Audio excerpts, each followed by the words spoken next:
Hi foodies, welcome to my channel eaty needs. ఈరోజు నేను మీతో షేర్ చేయబోయే రెసిపీ వచ్చి రాగి దోశ రెసిపీ అనమాట.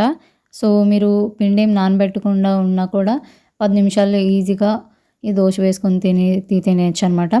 రాగి దోశ ఒక్కటి తింటే బ్లడ్ ఎనీమియా ఉన్న ప్రాబ్లమ్స్, డయాబెటీస్, తర్వాత ఇమ్యూనిటీ బూస్టర్ లాగా ఉంటుందన్నమాట. రాగి అంత బోన్ స్ట్రెంథనింగ్ కూడా యూజ్ అవుతుంది.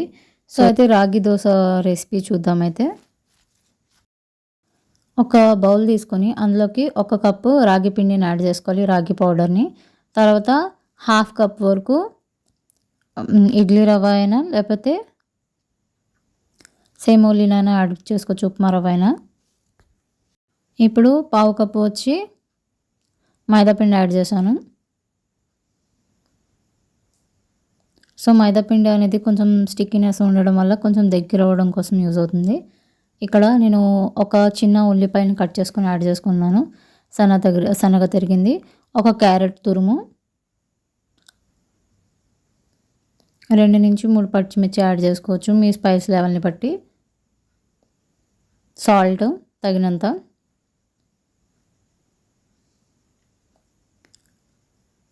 తర్వాత కొంచెం వేసుకొని వాటర్తో మిక్స్ చేసుకోండి. సో మనం దోశ బ్యాటర్ ఎలా మిక్స్ చేసుకుంటామో అలాగే మిక్స్ చేసుకోవాలి. దోశ పిండిని మిక్స్ చేసుకుంటాం కదా, ఆ విధంగా అయితే మిక్స్ చేసుకోవాలి ఈ బ్యాటర్ వచ్చేసి. సో రాగి చాలా స్ట్రెంథనింగ్ కోసం యూజ్ అవుతుంది, చాలా మంచిదన్నమాట. రాగి హెల్త్కి డైలీ ఒక దోశ తిన్నా మన హెల్త్ అనేది ఇంప్రూవ్ అవుతుంది. తర్వాత బ్లడ్ లెవెల్ అనేది పెరుగుతుంది, ఎనీమియా ఉన్న వాళ్ళకి యూజ్ అవుతుంది అనమాట. సో తర్వాత ఒక పెనం తీసుకొని దాన్ని హీట్ చేసుకోవాలి. పెనాన్ని హీట్ ఎక్కిన తర్వాత ఆయిల్ వేసుకోండి. ఆయిల్ వేసుకొని పెనం మొత్తం స్ప్రెడ్ చేసుకోవాలి.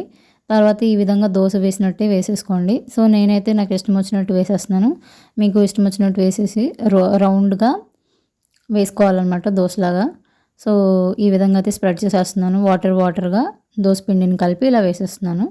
సో తర్వాత ఆయిల్ అనేది ఎడ్జెస్కి దోశ మీద వేసుకోండి. సో ఆ వీడియో అయితే మిస్ అయింది, సో చూపించలేకపోయాను.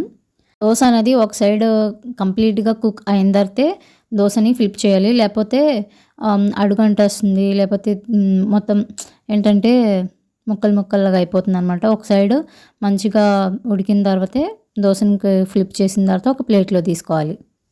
దోశ వచ్చి టమాటా పచ్చడితో తినచ్చు, లేకపోతే పల్లి పచ్చడితో తినచ్చు. సో చాలా బాగుంటుంది, ఎమ్మీగా ఉంటుంది. ఒకవేళ వీడియో నచ్చితే లైక్, షేర్, సబ్స్క్రైబ్.